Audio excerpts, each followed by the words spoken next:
Madame la présidente, madame la ministre, monsieur le ministre, mes chers collègues, nous connaissons tous désormais les dangers des réseaux sociaux pour nos enfants et nos adolescents. Accès aux fake news et aux contenus violents, challenges dangereux et bien d'autres.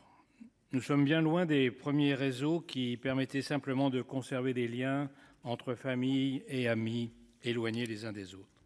L'utilisation de ces réseaux par des mineurs pose en réalité un double défi de protection de l'enfance et de santé publique. Des millions de jeunes Français les utilisent quotidiennement. 55% des 10-14 ans possèdent au moins un compte selon la CNIL. En dessous de 13 ans, les enfants ne sont pourtant pas censés ouvrir un compte sur YouTube, Snapchat, Instagram, TikTok, Discord ou encore Twitch. Or, la première inscription intervient en moyenne vers 8 ans et demi, toujours selon la CNIL. Ces réseaux sont construits sur l'économie de l'attention. Ils captent nos données, tandis que leurs algorithmes analysent en continu notre comportement en ligne afin de nous proposer du contenu ciblé, c'est-à-dire en bon français, addictif. Les internautes mineurs ne sont pas épargnés. Confrontés aux fake news les plus farfelues et aux théories du complot les plus diverses, les enfants ne savent pas toujours trier la surcharge d'informations à laquelle ils sont exposés. L'IFOP nous apprend qu'un jeune Français sur 6 parmi les 11-24 ans pense aujourd'hui possible que la Terre soit plate.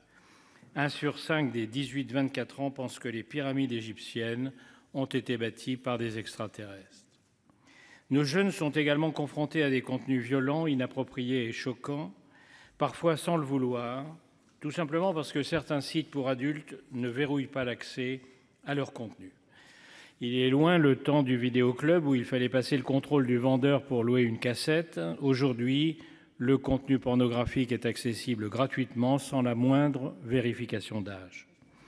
2 millions de mineurs en France sont exposés chaque mois au contenu pornographique sur Internet. Vous l'avez dit tout à l'heure, monsieur le ministre.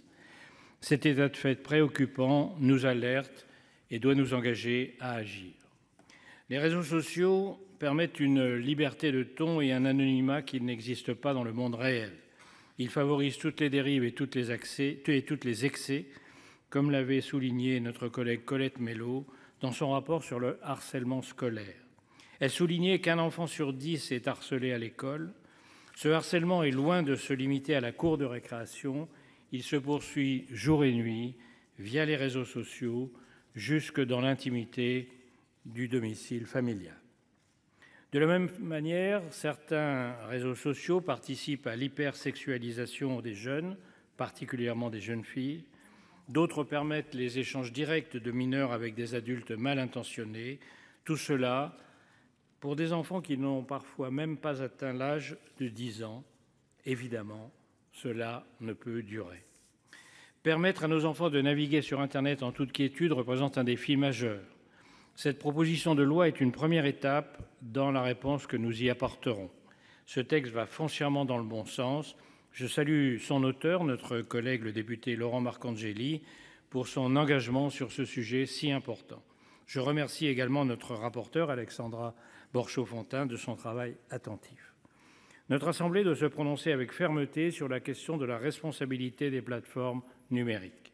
Dans le même sens, lors de l'examen du projet de loi confortant les principes de la République, j'avais déposé un amendement visant à rendre les plateformes civilement et pénalement responsables des informations qu'elles stockent.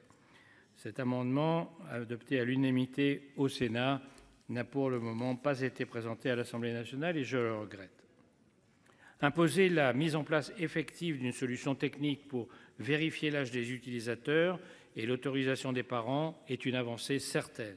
Je rappelle qu'il est également essentiel de sensibiliser les parents. Il y a des règles d'usage à respecter collectivement. Le nombre de textes relatifs aux enjeux du numérique et à la protection de l'enfance examinés ces derniers mois démontre une fois de plus l'engagement du Parlement sur ces questions. Je pense notamment à la proposition de loi visant à garantir le respect au droit à l'image des enfants ou encore au texte visant à lutter contre les dérives des influenceurs sur les réseaux sociaux. Nous pouvons nous en féliciter. C'est également le sens de la commission d'enquête sur l'utilisation de TikTok que je mène depuis plusieurs mois avec plusieurs de nos collègues. Le débat que nous avons aujourd'hui est essentiel au regard de l'immensité du défi d'un Internet sûr, sain et sécurisé pour nos enfants. Il se poursuivra dans les semaines à venir lors de l'examen du projet de loi sur le numérique, dont nous a parlé en introduction à cette séance tout à l'heure le ministre de la Transition numérique. Notre groupe Les Indépendants votera ce texte. Je vous remercie.